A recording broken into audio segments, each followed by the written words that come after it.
And now part 2 of our podcast with Golden Sheaf Bourbon founder David Mark Young. Thanks for listening, guys.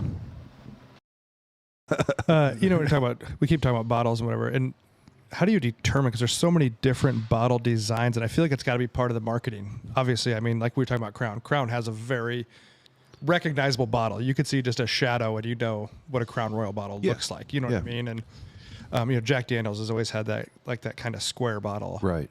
So how do you, because I assume it's part of marketing, or is it a cost thing? You're like, well, what's like the middle of the road price on this bottle, and I'll take this one. It's all the above. It's coming from a guy with zero creativity that comes from the cybersecurity world. There's no binary step-by-step instruction process to build this and put it out there, or even to get it out there. So it's all just learning. Every day is a learning lesson. I've being the guy that started it and had my own money. That's the other thing. I'm not taking any loans or brought on any investors. That's awesome.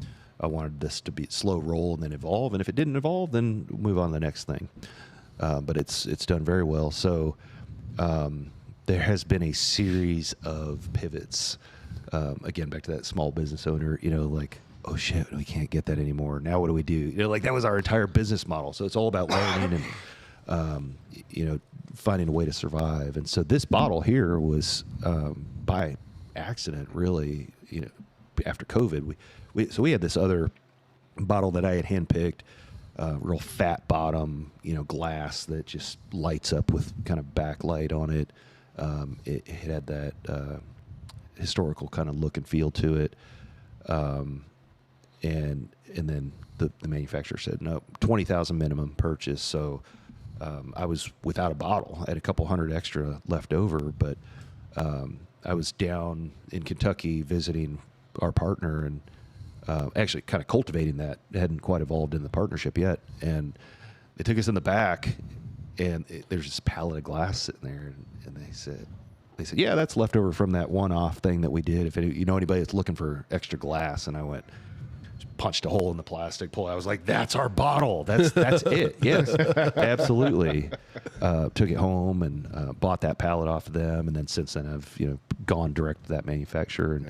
And they've offered to create this bottle exclusively for us. I declined because we're still evolving package wise. The label, everything, the closure itself, just the design, the verbiage on the back, all the things. So if you look at bottle number 1, it's arts and crafts time up to this. It's a little more. I'm very very proud of this bottle and the evolution. I've got all 9 of them lined up, and I can pick out the nuances, the tiny little details. And as a matter of fact, I'll see a particular version pop up on the internet from time to time. People post a picture like, "Oh, I was just trying," and I'm like, so happy that you love it, and I just can't stand to see it though. Me as the visionary, it's a little painful to go back, but then I also proud that it's evolved to this. What's nice with a little bit skinnier bottle like that, you can fit more on the shelf. Yeah. That's one thing that's important. When shelf you think space is expensive. Shelf space, and also if you have it in a bar, think about like a dainty petite female bartender that can't get her hands around a big bulky. It may look cool as hell, but if it's heavy, it's difficult to pour, and so that's got that quality to it as well. It's kind of like I've never understood why shampoo and soap bottles are always smooth and slick. Yeah, I've never mastered that idea. Like it's always stippling. I was like, there should be like some texture to make this a little more efficient. So no stop grip. Yeah. It's so funny when you're talking about bottles and stuff, because we made our own pre-workout and we got the jugs. Yeah. Right. Yeah. And then when we went to reorder, they're like, oh, our minimum order is 10 pallets. Right. I'm like, I had to drop $20,000 in plastic jugs. Yeah. Like it's not. And then our first label, someone said it was like a kindergartner made it. Right. And I thought it was cool, but apparently, a kindergartner made it. So a kindergartner made it, yeah. So we changed it for the second. So yeah, I can totally feel like when you look at the first one, because I still have the original jug because I want to see it. Yeah, I'm like, oh, that doesn't look like I thought it looked good. Right. I thought it was great. Right. It's But like yeah. it's like when I tell my clients, I was like, "You're way less shitty than you used to be," but I couldn't tell you that like day one. I'd be like, "You know what? You're doing great. You're trying hard." And Yeah. then I can 6 months down the tolerate road, I can be like, "You remember how shitty you used to be at these exercises?" Yeah. Motivation quotes by Brett. Yeah. You're way less shitty than you used to be. Yeah, it's all reference points. Right. And you hope in business. Every day you look back, you're like, we're way less shitty than we used to be. Right. Right. Like I was telling you, we just had our 11-year anniversary of the gym, and I look back and I'm like, wow, we were like 3,200 square feet, now we're 9,600, and it's like, That's awesome. Congratulations. I remember our first belt squat was just a bunch of wood screwed together. And I was like, now look, we have a real one. You're way less shitty than you used to be. That should always be your plan in business, to be better than you were yesterday. And that's great. Yeah. Obviously, you're doing something right. So, I forget what the statistics are around, new companies that fail, but 11 years, that's huge. That's a huge. I think if you make it 5 years, you have your chance of success is a lot better, obviously, after 5 years. But Yeah. But like 80% of small businesses fail in the first 5 years. Right. Yeah. Yeah. Yeah. So, I mean, I know, let's see, you have something going there, and it's unique, and you dove into a market that is like massively crazy. Well, and it's super ballsy that you went from like a double platinum winner blend and said, you know what, we're going to make it better. That's ballsy. I mean, that is ballsy. It is stressful. It's so cool though. It's I'm extremely grateful for all the relationships and everybody that wants to help out and the opportunities too. I get calls regularly that we cannot execute on. I just talked to a liquor store down in Texas. We've had 30 people ask for your stuff, and I'm like, we're not in Texas. However, they can order online. We can deliver to 47 states, but we're not trying to scale at an accelerated rate. What are the shitty states you can't deliver to? That's a great question. I feel like it's dynamic. It changed. So Kentucky's one now. Kentucky got smart and said, no, we don't want anybody else's bourbon but our own." Oh, wow, it's like that. Yeah. Oh, So you can't deliver in Kentucky. Can't deliver. However, I have a distributor. So my product's in Is Kentucky. in Kentucky, but Is in like they Kentucky. can't buy it online and have it They shipped. buy it online. Well, even though alcohol- it's Kentucky. alcohol is like some of the weirdest transportation laws, and like, I have a friend, my old business partner's a trucking company in Council Bluffs, and they would do some liquor, and you have to bring it in. It has to sit in a warehouse. You have to check everything in, and you have to know where everything is going and when it leaves there. But there's a lot of like tons of paperwork that has to happen in that in between time. Well, like I was Missouri wine can't come to Nebraska, or it didn't used to be able to. That's what I mean. It's kind of dynamic. Yeah. It kind of depends on what who's lobbying for what at whatever time and who's more popular in the market. But Iowa's a control state, so you've got a handful of control states, which means your liquor is still managed and owned by the state government. So where they sell alcohol in Iowa, it's under the control of the government, Yeah, the there's state government. so many weird alcohol. I mean, even beer. I mean, beer is very weird. Can't go across state lines. Yeah. In I don't think the Kansas, you can only distributor- have 3-2 beer, Right. at a gas station or something. Well, but I at a don't liquor think You store, have to go to a liquor store, special liquor. I didn't think the distributor in Lincoln can distribute to Omaha. Like, it's very strange, like how they do. It's interstate and intrastate regulation, similar to like having reciprocity with fire. Used to be a concealed carry permit in Nebraska, which now anybody can carry. But similar to that, like you can drive across country, but you can't carry concealed in Illinois. You don't have reciprocity. That sort of thing. Yeah, they're a That- shitty that state. Map. But yeah, the same thing with alcohol, and it's even more complex. And then you get into it's a lot. well, that's probably a lot of learning along the way, because you probably had no idea how Instant. fucked up that was when you started. Yeah, no, not at all. Not at They're all. like, hey, we're going to be in all 50 states. This is going to be great. And you're like, never mind. I learned that early on. I had some really good opportunities to partner with some folks and kind of understand the lay of the land and compliance wise, and we don't want to be in every state, in every store, in every home, on every shelf. We don't. We want to be in high demand. We want to be elusive. We want to be what everybody can have, but can't necessarily. You have to go what find. everybody wants, but Yeah. you have to go get it. It's not something that everybody. Yeah, you don't just pick it up on the way home. Like Yeah, you go out to stop get at it. Walgreens and get a six pack. Yeah, no, it's Yeah, not that. that's- Well, that's why I tell Brett, like, this is a destination gym. You have people from all over Omaha. Like our Elite Nutrition is a destination place. It's way out west. Yeah, We yeah. have people come from all over. Right. You want to be a destination. Right. Yeah. Absolutely. What are your thoughts on the on the allocation stuff. Like I look at stuff like Buffalo Trace and Eagle Rare, and I'm not. It's to each their own preference, but at a price point of like $30 a bottle, I would just find something else to drink. You know what I mean? Like I know exactly where you're paying a little more, like you said, like yours is 124 or whatever you said yours was, and it's like, okay, that's gonna.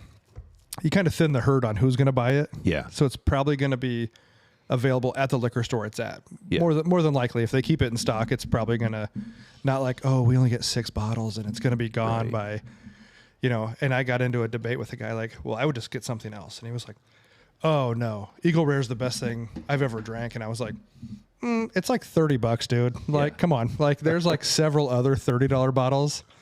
Yeah. But again, it's not like like $100 bottle or like, a 30, I know like Crown Royals came out with a 30-year aged and it's like $800. You're not like some kind of, you're not special. Right. Like it's like you're mass producing this shit. Like I don't get it, I guess. This is special. This is very good.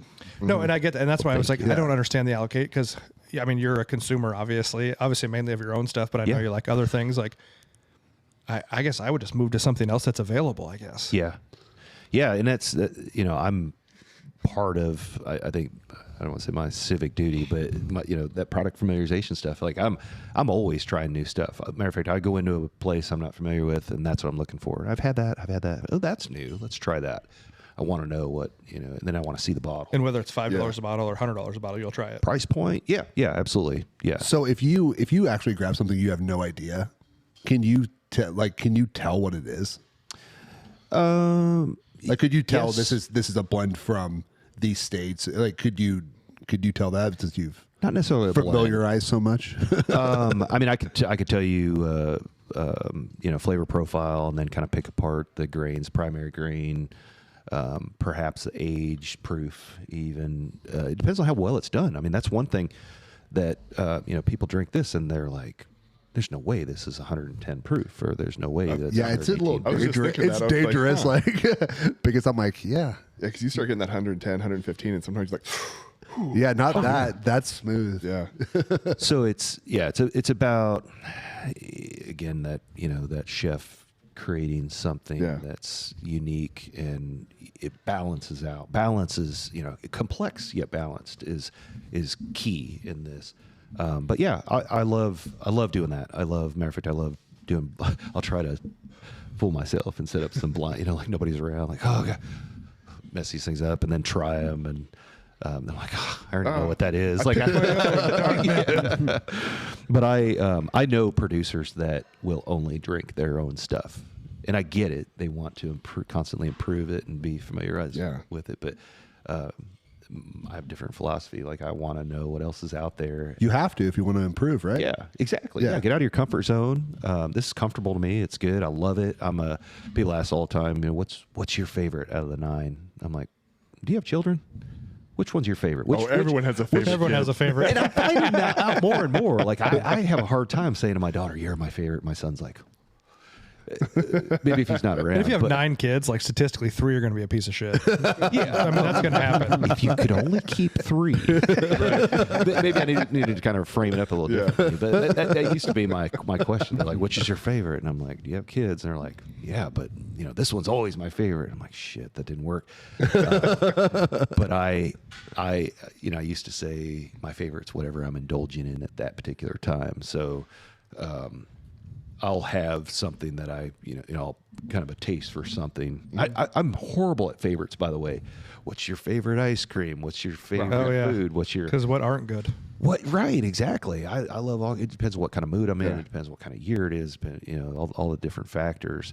And so I think that's one of the reasons why I'm able to kind of create something unique. I'm not trying to target one particular familiar flavor profile. It's about variety and maximizing that and creating the best of that. I also realized at one point that I have I always used to question my own intelligence until I started taking your smart pills. Now I'm a fucking genius. Tanner, you should take those. I do. I know. You should have seen me a month ago. But I was used to, I can't remember numbers. I can't remember names. I can't remember faces, all the, important things, signs and their meaning and as I'm driving. But I can remember flavors and smells. So, I always say, like, I can go back to third grade when I played center field for the Orange team. I can tell you what my baseball glove tasted like because I'm chewing on the leather straps, or my shoelace when I'm trying to get a knot out of it. The little plastic things on the end, or the soil in my mom's garden when she had me pulling weeds. So when I taste whiskey, I lock that in. I dial it in, and I remember what it tastes like, and that's why it's so important for me to know what it is, like what the age, the proof, the mash bill. And then it's a good reference point for me. And so at that point, in my line of work, it becomes an ingredient in what I do. Oh, I need, just like a chef, that needs a little more salt, or that needs a little garlic, or it needs to be sweetened up, or it needs to be less spicy, or whatever. Same kind of thing, kind of rounding those edges. And you were working on yours during COVID now. Did you get COVID? Because I had COVID, and that took me like a year and a half to get my taste and smell back to like 95%. Yeah. So I did get COVID. I did not at the time lose my sense of smell or taste. I was very fortunate. I was scared to death. And it actually wasn't even really afraid of it. I just assumed it was. It's going to be hard for what you're doing, though. But I did experience palate blowout. It's a heightened. Last year, where I had been creating, I had probably 12, 13 different blends that I was working on. And then we were bottling, and it was just tasting every day. And then, social events on top of that. So product familiarizing and socializing. Yeah. And I went to taste something, and I'm like, that's awful. Like, and I would taste something else that tasted exactly the same, which didn't taste like anything at all. And it scared the shit out of me. Like I didn't tell anybody about it. And then I was in the plant, and we were doing stuff, and they're like, here, try this. And I'm like, it scared the hell out of me. Eventually I told somebody, and I realized, I started research. I started talking to some of my friends in the industry. They're like, yeah, you're just drinking too much. You have blown your palate out. I'm like, does it come back? And then I told my attorney, and he went and insured my mouth for $1 million. Wow. He's like, no. There's so many jokes to go on with that. So many jokes. Tanner's is way cheaper than that. Yeah, mine's $1. Yeah, Tanner's mouth is super cheap. But I realized, like, this is critical. So now, now I know. Now I know I, reached that certain point. So it's, it's a marathon. It's not a sprint. Now I won't, now I'll limit it to 6 blends in the works versus, and definitely don't drink every day. That's crazy though. Like you would have never thought that. Never. Right. Yeah. Well, and like you were talking about the chef stuff and like what you're doing. I mean, I always thought about that because we always watch like the Food Network, and I'm like, if any of these guys got COVID, like the way my wife and I got, like our taste was kind of fucked for like Just smoked, yeah. Yeah, and yours was too. And I couldn't imagine doing what you're doing or trying to be on a show and like you're supposed to taste, and it all just tastes the same. So your poop smells weird. Like crying because I taste air. I taste paper. When I got COVID, I tasted everything. Like it was every single like individual flavor I tasted. I knew some people were like they would drink like even Gatorade, and it was just like way more sugary tasting. Yeah, to it. It'd be heightened. The only Gatorade I could drink was lemon lime. Like because it was like a very simple flavor. Anything with complex flavors, like I could taste each individual flavor. It was freaking crazy. Yeah. It was gross, actually.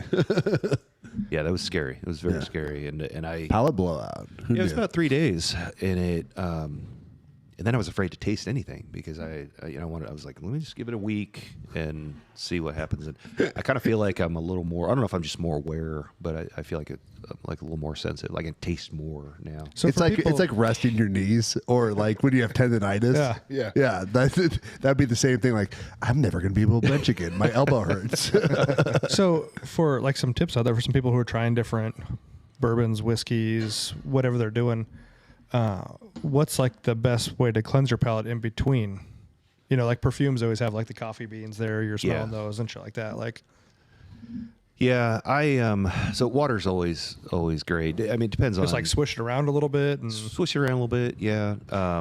There's some citric acid, kind of, in small amounts, kind of watered down, that you can use to cleanse the palate a little bit. But you don't. Definitely not mouthwash. Just anything that's not high flavor.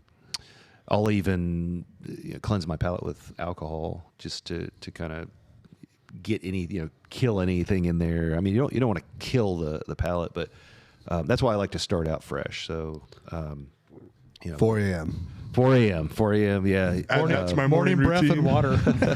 I mean, so the other thing is just being intentional. Like, I've tried to be more intentional about this. Like, when I'm tasting. If I'm just enjoying, I'm enjoying. I'm not that concerned. I'm always smelling stuff. I smell water. I smell. Just always aware of. I'll get a clean glass and I'll smell it. I'm like, no, need a different one. It's not rinsed out enough, or I can smell soap, or.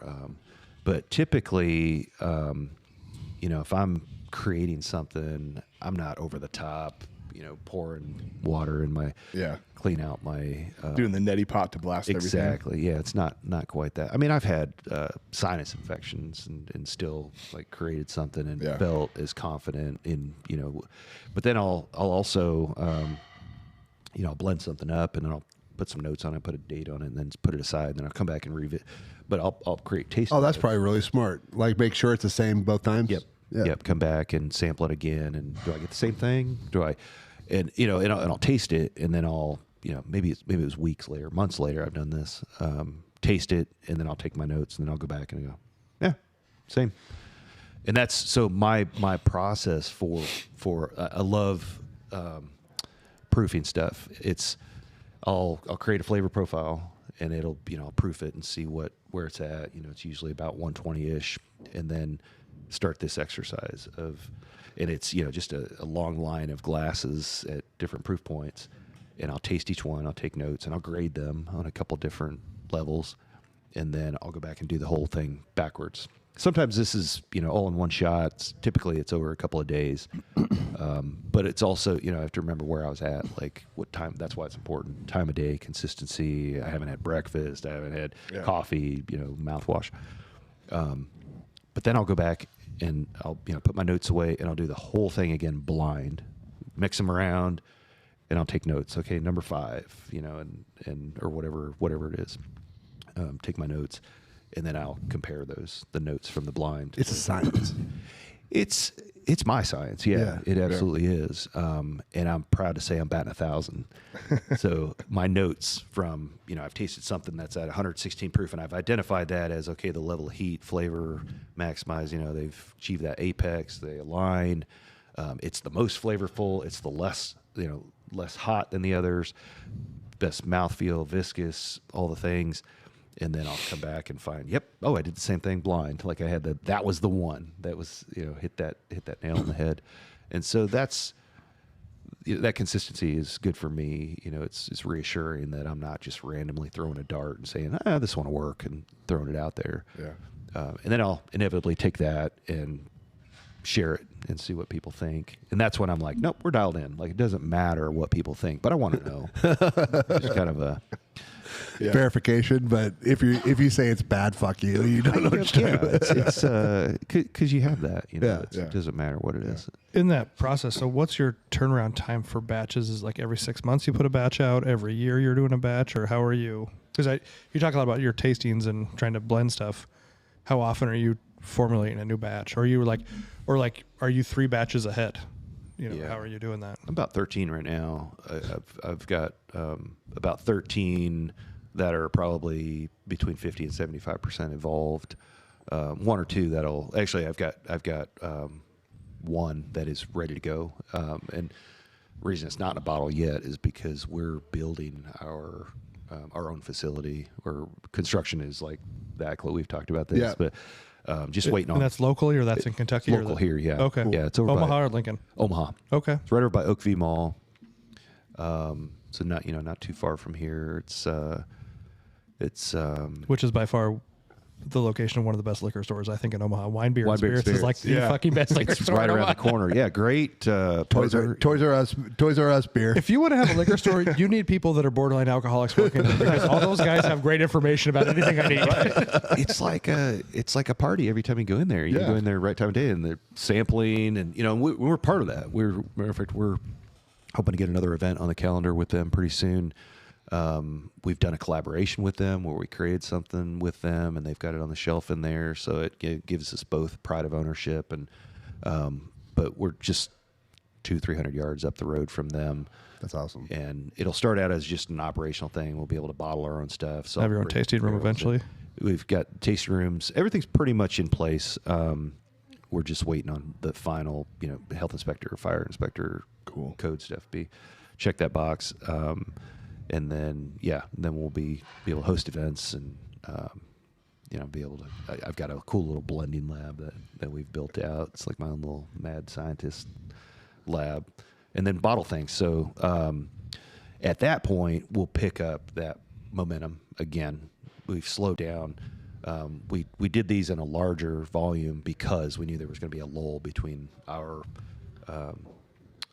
own operation here, and then So production will be fully here in Omaha then? no, it'll be just local. It'll support local. It'll be all these specialized things. We're also going to have experiences, so people will be able to come in and we'll create things together. So you can literally thief, is the technical industry term, from the barrel and then create your own blend. That's freaking cool. Yeah, so That's pretty cool. That's the other thing. It's just getting all that. So you'll do your small batches here and then your large batches in Kentucky. Yep. So do the 20, 30 people you have on that text string understand how lucky they are? I hope so. I think so. I mean, I think they Well, they keep showing up, so I think they do. I keep getting texts. Are you ready to go? You got anything ready to go? Ready to go?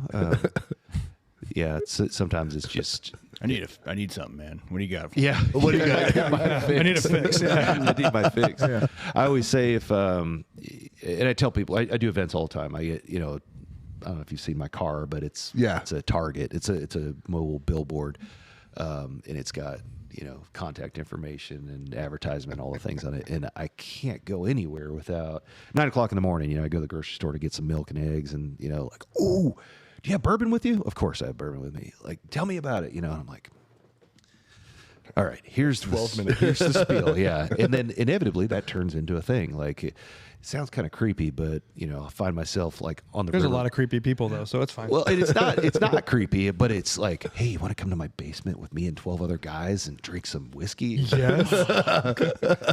I don't, but I will. And And then it's a good time. bring my guns, and you never know what you're going to get into. But yeah, it ends up being these hardcore, because those are the ones that approach me. They're the hardcore whiskey guys. Like, ooh, there's an opportunity, and then it ends up being a bottle share, and then they become super fans, just like that. And those are the guys that get added to the list, and then and I always tell them, if it's in the evening or afternoon, you're doing. I love big like block parties, neighborhood parties, whatever, bottle shares. I've typically got stuff that you'll never come across. I'm just fortunate enough to have connections to shoot me a text if I'm not in my flip flops and pajamas.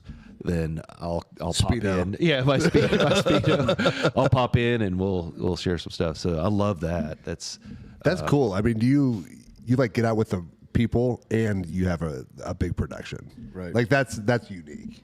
Yeah. Like most people, when they're at your size or scaling production like you are, they're not doing that. Right. And that's pretty cool. Well, so we get told that all the time. So like I've got going into Kentucky in about a month, and we've got it's a mix. I always maximize all the trips. It's a mix of meetings, it's a mix of events lined up, and then new opportunities.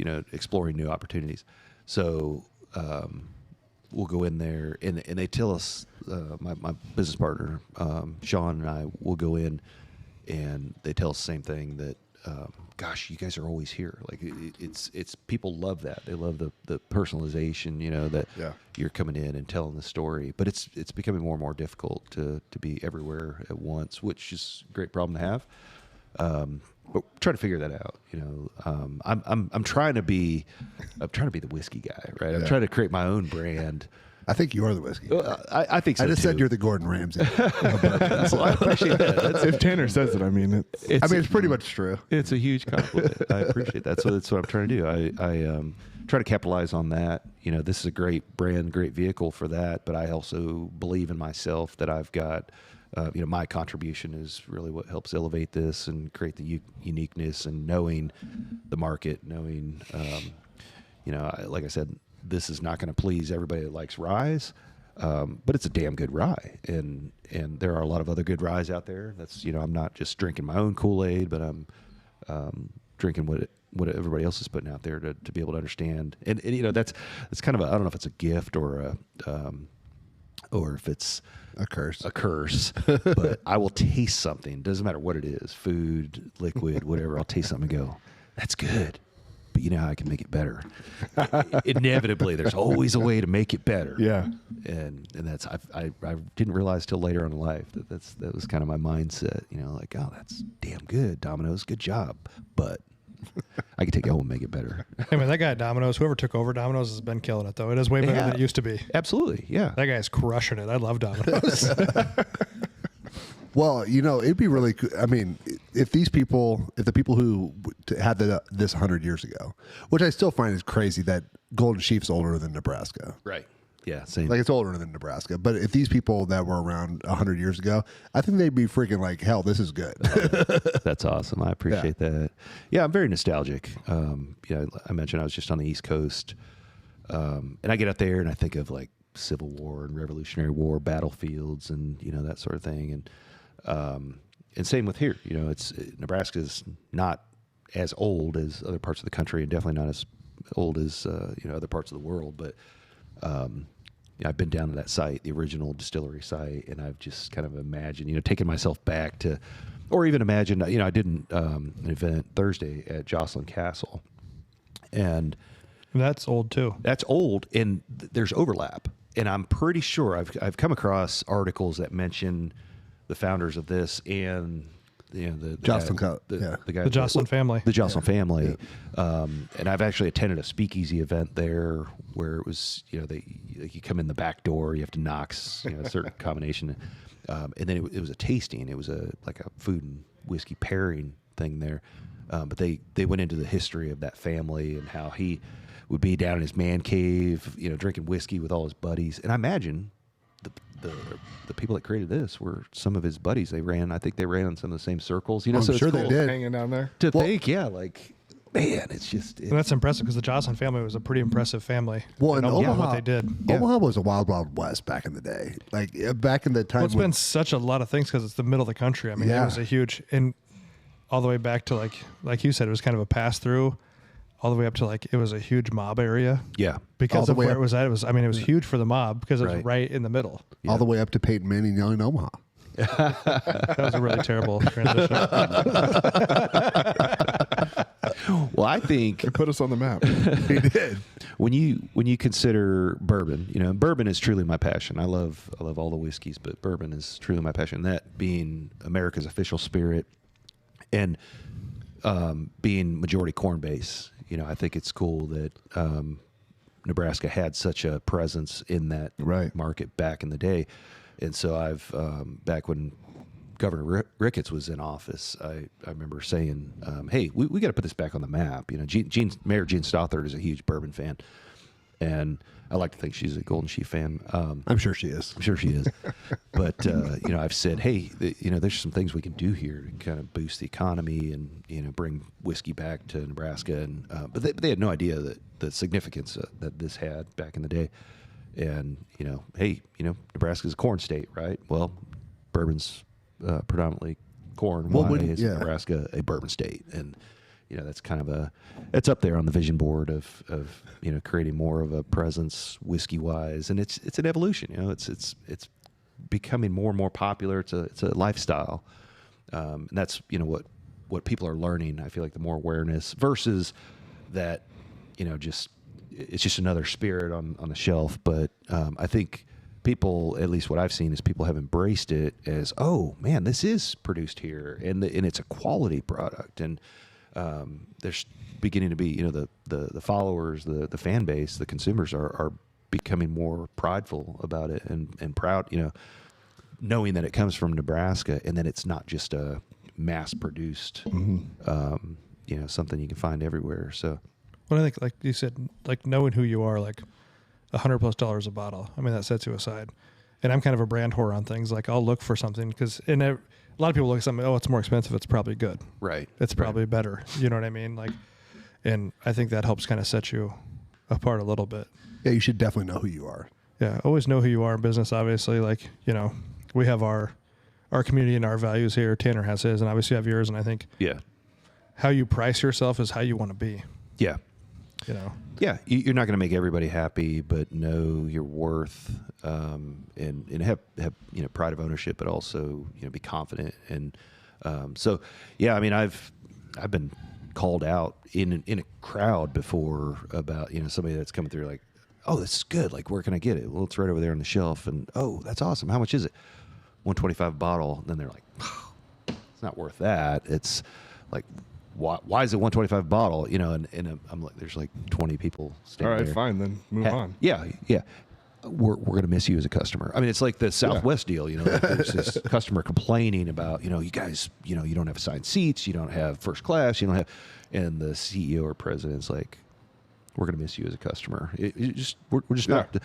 I'm not going to do everything, change my business plan or alter our methods to please everybody. Yeah. There's a lot of people in the world. That's awesome. You know what I mean? There's a lot of people in the world, and Right. you'll find plenty that will like what you're doing.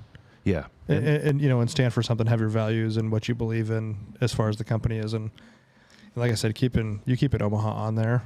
I mean, because a lot of people weirdly don't know much about Omaha or much about Nebraska. And there's so much to it, right? There is so much to it. I mean, if you go back in Omaha history, which that's the one of the things. The Midwest in general kind of gets shit on. Yeah.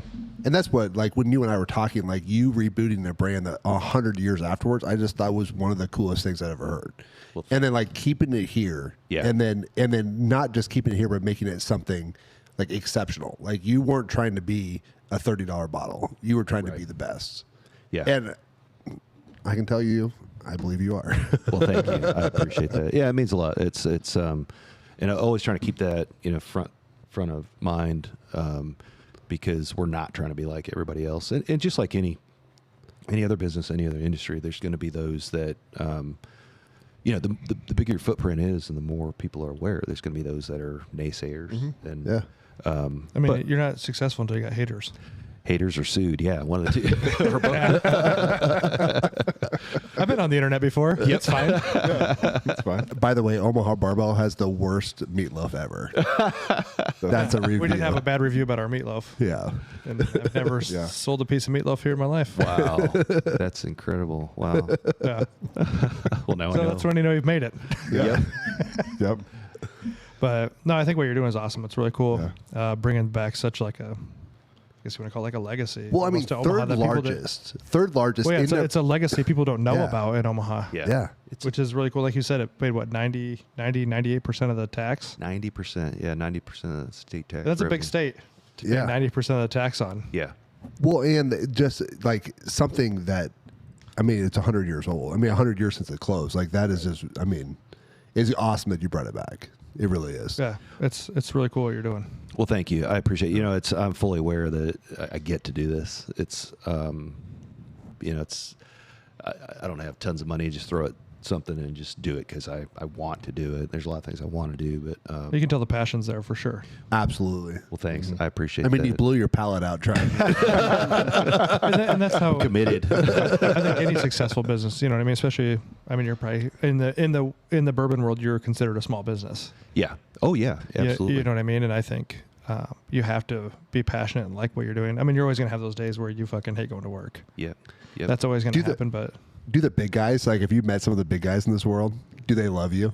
I think they do. I think that's. I think one of the things I do well, and I learned this in the cybersecurity, consulting space, was cultivating relationships. Networking, connecting the dots. I had a small company years ago that shit the bed. It was called Connecting Dots. Just didn't connect enough dots. But, learning opportunity. A lot of right? entrepreneurs fail the first time. Yes. You know? Yeah. I don't mind failing. I love failing. It's kind of like who is it? Jocko Willink or Joe Rogan, fall on my face, get right the fuck back up. It's like burning my palate out. Well, guess what? Now I'm more intentional. Now I pay closer attention. You learn cautious. something. I learn something. I try to always learn something. And I fuck up a lot. So I learn a lot. I told my kids that growing up. I'm like, you guys don't need to learn anything. Just pay attention to me. I'm your... I have fucked up everything. But yeah, I have lots of connections. I'm the pain in the ass that's not afraid to reach out to anybody. You freaking anybody. And you've reached out to Elon Musk. So I've reached out to to everybody. Yeah, and I've some of them connect, some of them resonate. Yeah, when you throw 100 lines, 10 are going to bite. Yep.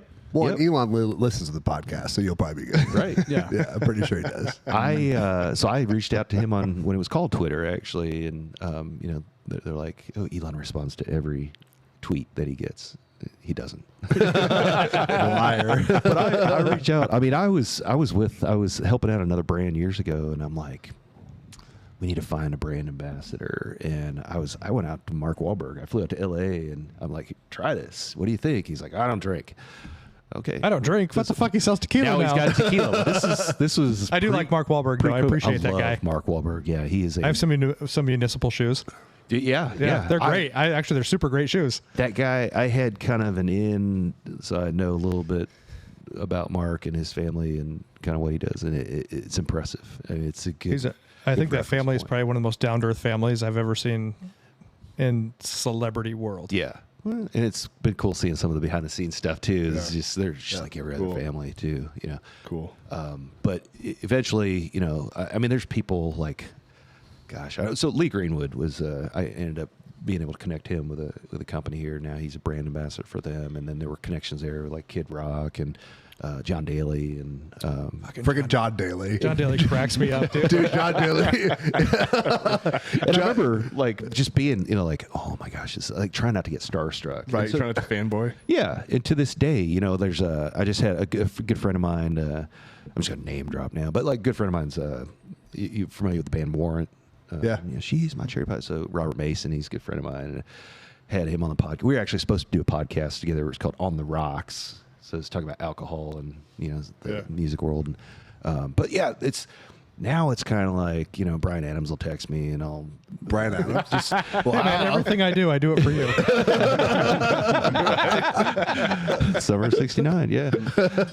But now it's networking, and it's always how can I help you, and I'm gonna ask for something back. But in the whiskey world, man, I go down to Kentucky, and it's all hit kind of my regular spots. I mean, the guy I do a podcast with, Dixon Dedman, he created 2XO whiskey, but he revived his family brand Kentucky Owl, if you're familiar with that, and he ended up parting ways or sold that off for good chunk of money. Very successful. He's kind of one of the frontiers of the bourbon blender. So we do a podcast called Blending Bourbon, and we bring in all the heavy hitters. Penelope, if you're familiar with that brand. Mike, they were just acquired by MGP for a good chunk of change. Mike Baldini. So I'm extremely grateful that first of all anybody would respond to a random fanboy, because that's what I am. Sherry Moore, the gal I mentioned earlier, I mean, she's an icon in the industry. But to be able to, cultivate friendships with these people, and that's one thing about the spirit industry. I've said time and time again is most people are willing to give you the shirt off their back to help you out, and I want to do the same. We've had a couple of local brands pop up here, and I'm like, how can I help? I want to reciprocate that, pay it That's forward awesome. type thing. So very fortunate for all the connections and people that tolerate my bullshit.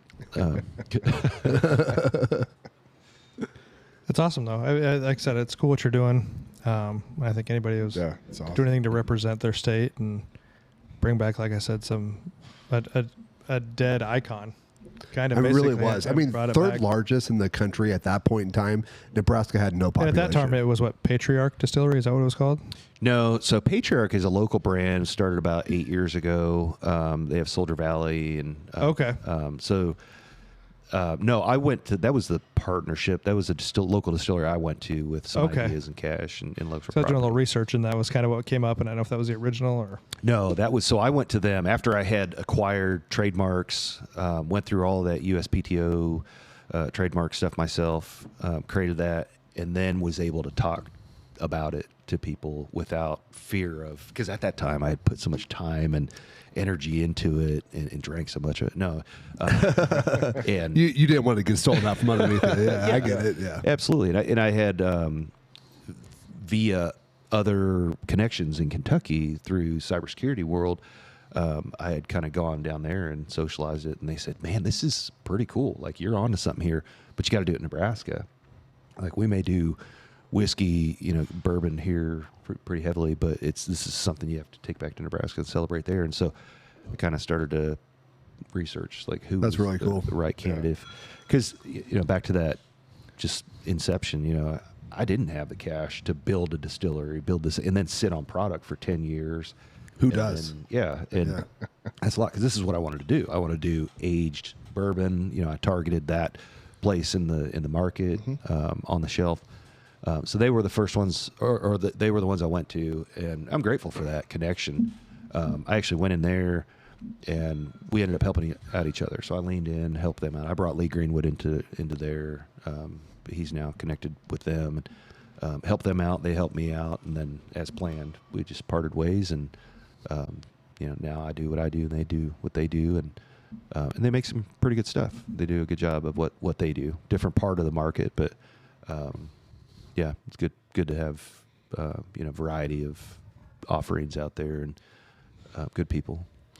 Yeah, I just keep going back. Like that being the third largest 100 years ago, Nebraska had no population, Right. not compared to the East Coast or people trying to go to the West Coast. Right. Like we had zero. Like Right. being that big at that point in time had to be impressive. Yeah. I mean, it was a smart move, like you said. They knew the traffic coming through. Yep. Yeah. Yeah, I could bore you for days about some of the backstories, but it started with one guy who was a German immigrant from Ohio. His family had migrated to Ohio, and then he was an entrepreneur. I mean, he was doing everything he could. He was kind of a carpetbagger. He was creating his own bitters, rolling his own cigars, and he saw something in the kind of the upper crust of society, and saw the evolution here in the U.S. The urban sprawl, and then he packed up, came into Omaha, and he did some things, did some small business stuff, and then he made a little bit of money. And this is 1866. Made a little bit of money, and decided through some connections he was going to go back to Kentucky. And think about how dangerous the territory was at that time. It wasn't driving a car. Yeah, you're not No. you're not on a nonstop, direct flight, yeah. direct flight. I mean, days, and if you make it, you're probably beat up and tired, and so he ends up going back. He does this transaction. He's got this wagon full of whiskey barrels that he brings back from Kentucky. By the time he gets back, there's been a change in legislature, and these barrels had like quadrupled in value. I mean, all he did was go pick them up, gave some cash, gets back, and he's sitting on a small fortune, the equivalent of just under $1 million. Which is what, $1 billion now? Probably, yeah. Well, I mean, the equivalent of, so Okay. it's, So it'd be $1 million now. $1 million it was now. about That's the a lot. equivalent Yeah. of $800,000 today. Yeah. So Yeah. he was, probably sitting on $10,000 or $12,000 or something, which is a big Yeah. deal. And he ends up just selling it, takes it to market, sells it, and all of a sudden, this distillery on the Iowa side of the river is shut down by the federal government because they weren't paying taxes, and they're like posting signs, "We're going to do this auction, sell off this equipment." He goes over, lays down his cash, buys the base equipment for this distillery. Packs it up on, gets all his buddies, 2 men in a truck, and he, takes it across the river. Gets to the other side. He's like, "Fuck, this looks good enough." He's on the riverbank, literally. Yeah. But supply chain, you get riverboats and whatnot, so it made sense. Just starts building this thing, and it evolved into the third largest distillery in the country. Wow. That's so freaking awesome. Wow. And there's pictures of it that show the evolution, eventually to the point where there's cameras, right? They actually had film, and so you can see there's a couple later on, kind of the early 1900s, pictures of it, smokestacks, and they had their own stockyards there, and then eventually they invested in land south of Omaha, the Omaha stockyards. But well, I don't think a lot of people understand. Like, you going to look at microfish, what microfish is. You're right. I know what microfish is. It's like basically like a little projector inside something, and you're looking through 100 slides. Yeah. Old Yeah, it's newspaper friggin- articles of way back in the day. Yeah, Yeah. that's crazy. a little sheet of plastic that looks like dots, and then you And then you put it in the thing, and you can read. puts it on this screen. Yeah. Yeah. Just crazy. I mean, that's nuts. Like, you're going man. through there looking at probably hundreds and hundreds of articles. Hundreds, yeah. I mean, what's to say about me? I didn't have much of a social life at the time. But You weren't socializing like you are now. yeah, I loved it. I mean, I was in there, I was in my place, and like 8 o'clock on a Friday evening, the door opens up. I'm in this dusty basement. Like, are you done down there? We're closing up. I'm like, can you just leave me down? No, sorry, we can't. But like, what time do you open in the morning? And then I'm there. Like, I probably slept in my car a couple of times. Here I am. Got coffee and donuts for everybody and ready to go. But yeah, the more I would find, the more passionate I would get, and then The more you then wanted I would to keep know. going, Yeah. keep going. Like, God, this just keeps getting. Eventually, that had shifted to executing. Kind of just discovering, like, wow, this is awesome. And then it, sort of strategized into something, and then I had to kind of back off the research and get into the execution of all of this, and it's. I just did a podcast Thursday with Dixon Deadman, and we were talking about this kind of a year in review. Like, we've both released X number of products, and we've both been on the road supporting that, and marketing campaigns and various things. And it's like, I'm sure you guys know this, but you have to stop and celebrate the little wins, even, and if you don't, it's kind of nice. Eventually, you stop and go, holy shit, we're here. Like, it's you see a reminder of, like, a year ago, 2 years ago, like, that's where we started. Going back to that jug with your kindergarten label on Kindergarten label. and then you look at now, man, we've come a long way, and that's helpful. I'm trying to be more intentional about that, because that keeps you going. You have those, you celebrate those, and then you want to take it to the next level and the next level and the next level. But admittedly, it's just been head down, and finally come up for air, probably out of sheer, defeat. Like, oh, I can't do this. Wait a minute. We've come a long way. We've done a lot. We've, evolved the bottle and evolved the juice and supply chains, relationships, all the things behind the scenes, having to build that all together. This place that we're building out, it started out as 2 bays in a strip mall, and it was ugliest wallpaper. It was like some children's shoe store on one side and some, I don't even know what on the other side. But we finally closed the deal, and they said, yeah, we'll start construction. We got to do all the diagrams, architecture, and I was like, I just want to see the other side from this side. I was tired of going out one bay and into the other through the front doors. Knock the wall down. I did. over the holidays, I was just in there. I ended up just grabbing something. I started beating this wall and tore a hole. And then I could see it. Like, I had the vision. Wow. And then now so I painted everything black. The ceiling, the walls. It's all. It's really cool. It's real classy. Yeah. But it's got these big windows and open space and these doors and cabinets and countertops and everything. It's all there. And so I'm flipping through pictures and videos, and I'm like, oh, that thing was horrific, and now it's gorgeous. It's incredible. Now we're rolling equipment in there, and to see that, to go from vision to actually something that's tangible, that you can put your hands on and bring people in and share with them, product, put it out in the market. It's such a good feeling. I mean, your humility is awesome. It's the same thing with Brett. Like, Brett started 11 years ago with 3,200 square feet, and I've been here through a couple expansions, and it's like a big deal. Well, it is. I mean, it's huge. It's huge to start at a place and then see. And I don't think you realize when you're doing it what you've accomplished. Right. And you have to go back and look at pictures, or go back and look at. Just look at the website today. Yeah. It's somewhat updated. It's not updated at all. Your website is about 10 years behind. But slow and steady wins the race. Yeah. But just seeing where something, I mean, I remember when the back expansion came in, Yeah. you know, and like for you, like not like going from a thought Yeah. to like producing bourbon and having your own tasting room and doing all that things. It's freaking cool. It is cool. And keeping it all And and keeping it for- all local. You know, Yeah. like I mean, I understand you have your Kentucky, but that makes sense. But like keeping it local, celebrating Nebraska, celebrating the brand, celebrating yourself, like that's Yeah. pretty awesome.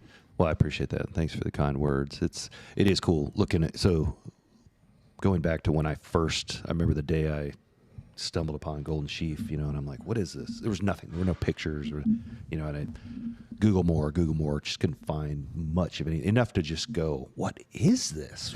You're not giving me anything. Come on, Google, give me more. And then go Google Golden Sheaf Bourbon now. Yeah. Well, I mean, I have. fucking Yeah. cool. It's freaking cool. I would if I had internet. Huh? I would if I had internet. This has been Matt's down been for without- like 2 days. Yeah, I bet without internet, he lives in the country. Yep. Lived He in has chickens, though. 1993. Yeah, there you go. It's true. But no, I mean, it's awesome what you're doing. We appreciate you coming on today. Well, Always cool where to can people have- find you? Yeah, where can people find you? What's the best way to get a hold of you? Where can they go to get your bourbon, especially in the Omaha area? I'm sure they can order it online also, but Yeah.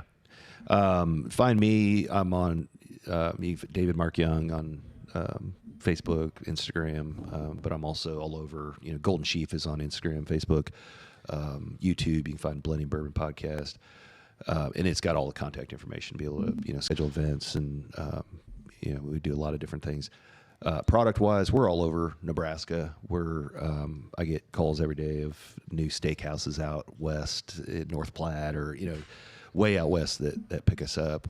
We partner with a great distributor, Quench Fine Wines, and so all the big shops, Wine, Beer, and Spirits, Wall to Wall. We're in Hy-Vees. We've done some collaborations with Hy-Vees, and then all the the local liquor stores, new and old, Spirit World, Spirits and Things.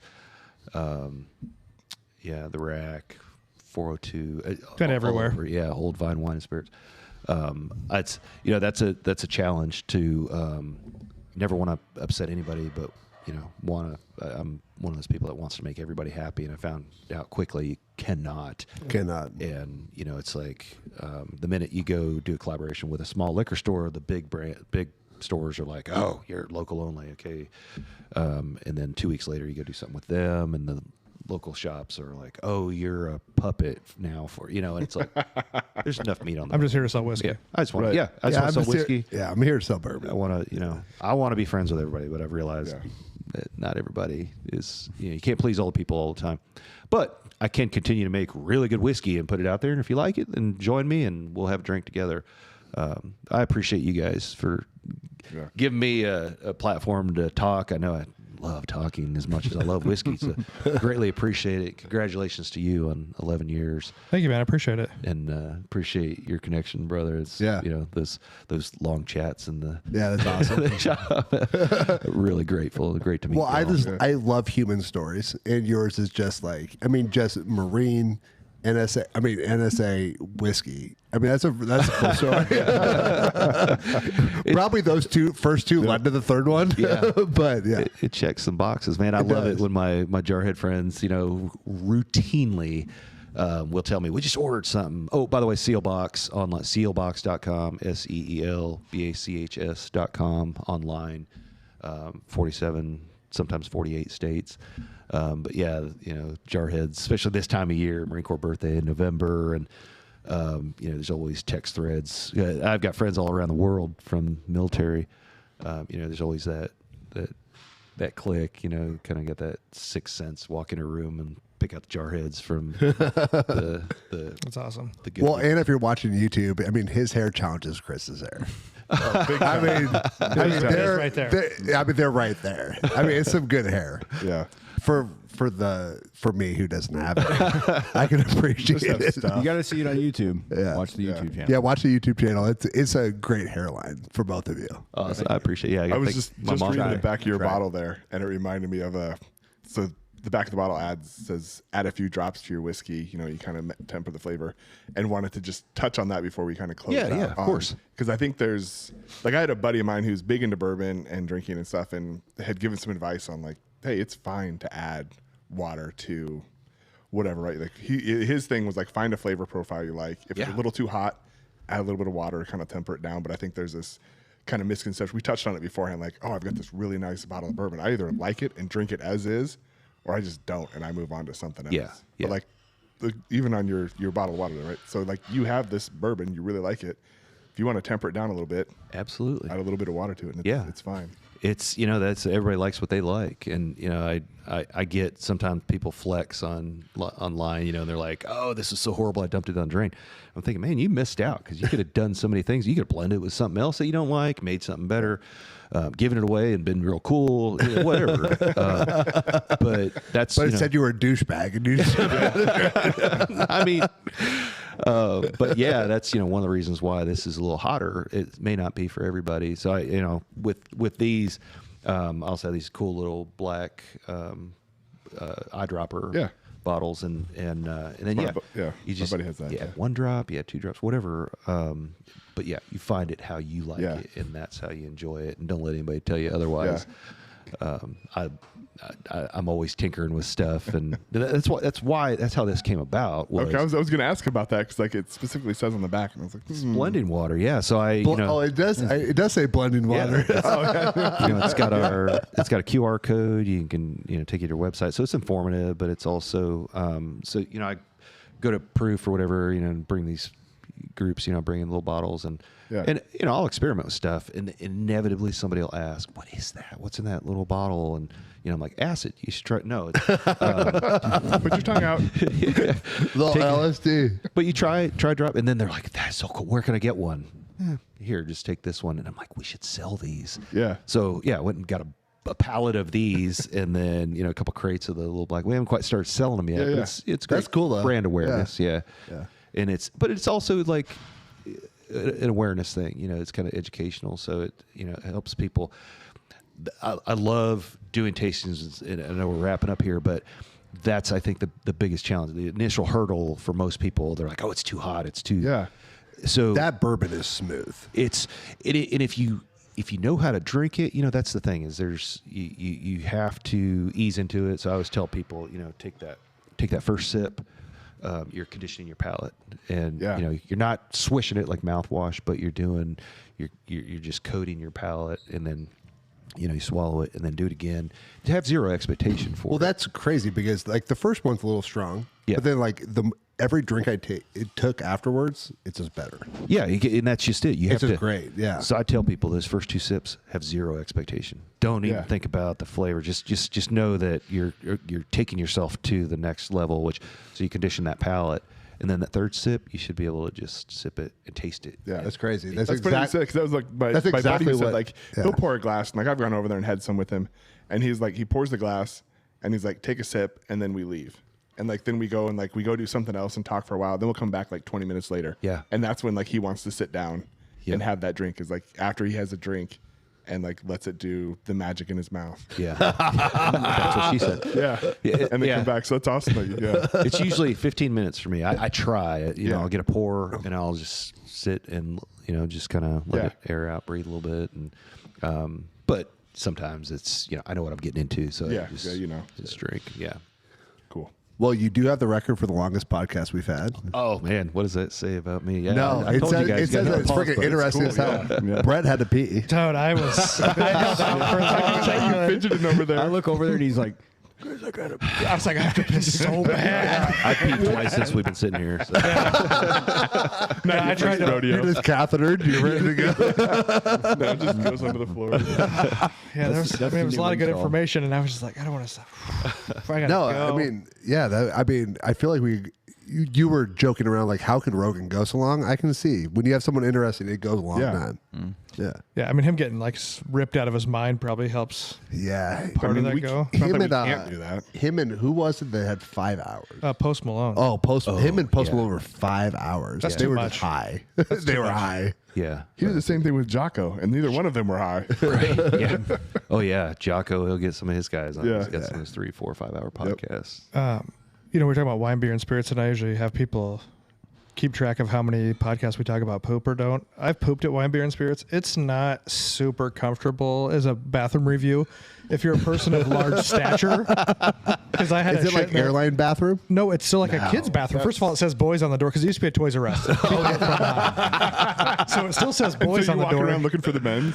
So I went in there, and Chris came in while I was. It's like you have to like shut the door. You have to back in and walk out. Basically, there's not a lot of room in the stall. Wow, so it's kind of like. I mean, I've shit in a lot of terrible places before, and but yeah, Wine, Beer, and Spirits, excellent liquor store bathroom situation. If you have to emergency poop like I did, and it's not great. We were I in can't even Tennessee picture and we where- farted in that one. We blew up that one liquor store. Oh, man. We were in Nashville. Yeah. And we were in an aisle. Chris farted in the aisle, like everybody just cleared out. And if everybody doesn't know, if you've never been to Tennessee, I mean, I'm sure you've been in Tennessee, you can't buy liquor at a grocery store. You have to go to a liquor cannot. store. Yep. Yeah. So we're in another aisle, and well, we'd been drinking and eating for like 2 days in a row. Weird. Yeah. So I fart in this aisle, and this dude's walking behind me and just stops like mid stride and like looks around. He's like, "Oh nope," and just turns around and walks. How cool was it when you went, like you were in Kentucky and you saw your bourbon, like in a bar on a shelf or in a liquor It'd be store? fucking wild. That would be wild. I Wouldn't get it? excited walking into stores here Yeah. and seeing it. Yeah. Do you walk into Hy-Vee and be like, "Yeah, that's me"? Sometimes Someone's standing there trying to make up their mind, and you're like, this one I heard's pretty good. Or talk really loud. Hey, do you guys have any of this? Do you have any Golden Sheaf? I've tried all angles. I'll walk in and play dumb, and there's just see how much they're aware of it. I've walked into bars and stuff too, and like, how does that Golden Sheaf sell? Is that good? And like, what the hell are you talking about? Or it's amazing, and but I also will be like, all right, I was being a little coy there, but want you to know that's my company, it's my brand. If there's anything I can do to help you out, enable them, because that's the thing we have to support. We support the distributors, we support the retailers, and then obviously selling, catering to the consumers. But in Kentucky, yeah, that's a big deal. That's cool. So my first event there is a place called Justin's House of Bourbon, which I don't know if you're aware of that. They sell like old antique bourbon. They'll kind of auction it off, and they have this stuff. It's like priceless, literally. But they also have modern, kind of hard to find things, and so they have a couple locations throughout. They're also a little controversial. Like the feds came in, and shut them down a couple months back, and so which is great PR. Well, I like them. Right, then. yeah. I already like them. Yeah. Right, I mean, So that's why everybody's like, "Are you sure you want to go?" Fuck yeah, we want to go in there. They're cool guys, and they also they know their stuff, and they're doing something unique, and they just happen to show up on the radar of like they weren't doing it properly, and unfortunately they took it to the extreme, and but it ended up being in their favor. They're not doing anything wrong. It's all above board. But so we're fortunate enough to do an event there. That was kind of our introduction to Kentucky. We got to market that, and there's a guy named Mark Carter. If you're familiar with Old Carter whiskey, big guy in the wine and bourbon industry, and so we're doing this event. People are coming in, and there's something I still haven't quite embraced this, but signing bottles, like signing. Put my. Oh, how cool is that? The first time you signed a bottle. Well, I do it all the time. It happens all the time. but the first time you signed one, were you like? Oh, man. The first time was probably for my mom. No, You gotta I have sent a my cool, mom workout videos. It's fun. Yeah, I mean, you gotta have a cool autograph. Mom, look at my PR. and no matter how hard I try, I'm the kid that I had the worst handwriting ever. Still do. So I've worked on it. I try to, and it's just consistency. That's the great thing about it. It's unique from every time I sign my name. I can see the D and the G at the end there. Yeah, That's fine. and that was an artist rendition. He took he's like sign your name 10 times, and I will come up with Your it's signature. like the Frankenstein of. So now, do you have to match that now? You're trying to It's evolved from that, actually, so I need to add that onto the next label. But yeah, to do that, and then to go into Kentucky and people that are what they saw. This is in Kentucky. This is out of our backyard, and people are there for Golden Sheaf, and then people are wanting to, can you sign the bottle? And I'm like, yeah, Me? humble, yeah, I'm honored. Yeah. Sign the bottle, and then all of a sudden this guy comes walking in. I swear it's slow motion, and there were like spotlights, and here comes Mark Carter walking through the store, and I'm like, that's Mark Carter. He comes walking up. Hey, Dave. Shakes my hand. He's like, man, I'm wanting to try your stuff. And I'm like, "You're Mark Carter." I know. And so, I'm like, somebody take a picture, and he's like, want to try it? So we're sitting there, drinking. He's like, "Hey, I'm having a little private thing next door. When you wrap up, come on over." I'm like, "We're done for the day, guys." That's a wrap. But to have people in the industry, that are aware of. There's a gal named Lisa Wicker. She's master distiller for 20 plus years, master blender. She's worked with a lot of brands. Widow Jane was one of her works. Ran into her at a social event a couple months back down in Kentucky, and we're kind of in this group, and we're just talking, and a friend of mine comes up and says, "Oh, you've met Lisa Wicker?" And I'm like, "No, she's here." And I look over, that's who I was talking to, and I'm like, oh my God, I just got starstruck, despite the fact we were sitting there talking the last 15, 20 minutes. I'm like, "You're Lisa Wicker. Holy cow." Next thing you know, we're just talking about the craft, which is something I realized I don't have a lot of people here in our area that do what I do. So to talk to somebody that's been doing this for 20, 30 years was just incredible. Crazy cool. And you just had that great moment. Yeah. But yeah, to be in Kentucky and walk into Liquor Barn or Evergreen Spirits, and there's the Golden Sheaf, it's always, top shelf, and, in Hy-Vee, it's behind it's either where they put the expensive stuff or the stuff that has a tendency to walk out the door because it's popular amongst the younger folks. But it's behind the counter, behind the cash register. Yeah. That's the other thing. It's unique. It's high end, so it's not, lined up with Jim Beam, Jack Daniels, and kind of the lower price point products. So it's got its own little real estate. Yeah. That's well, great. I've drank bourbon for a long time, and what I've learned today is that I don't know shit. Duh. Hey, you know how to drink. Nah. It's all that matters. He does know how to drink. Yes, but Prove it. not today. Well, you have to come out to an event, or we do a lot of these, especially this time of year. We'll be out at Wall to Wall on Center next Thursday, or this coming Thursday. Big event out at Bottles and Barrels on the 23rd. Is that the one in Elkhorn? It's one, yep, 204th. Yep. 23rd? 23rd, yeah. Last shopping Saturday of the season. So, Drinking Saturday. Yeah, it's going to be, we'll gift wrap Gold Sheaf bottles. Good time to get drunk and beat your kids, There you go. Well, we're kind of catering to the shoppers, the last minute shoppers. Whatever, it's fine. All the guys that are on the 23rd. Yeah. Or, Yeah. So, yeah, well, it's a good gift, last minute gift. We'll have prizes, giveaways, food. Does your website list like the events that you're going to be hosting and stuff? It doesn't yet. No. How about your Instagram? You keep your social media on the events pretty good. Like we're We're terrible at our website, but usually our like Instagram, we try to keep like It's something tough, going. right? It's like playing whack-a-mole. You can't hit them all. So just go the 23rd. You're not going to find it anywhere. Just go out there. It actually the first post ran yesterday, so we're going to do daily advertisements. Just keeping that front of mind and always have that back of mind. Like, oh man, I'm scrambling last Saturday trying to get that perfect gift for whomever. And well, let's stop in Bottles and Barrels because they've got giveaways, they've got food, they've got Which they're a fairly new business in general here. In Omaha. Yeah, that's very cool. They're a year old maybe, if that. Barely. Yeah, I think they opened up. We have 204th. 204th is growing like wildfire out there. It is. Oh yeah, it's crazy.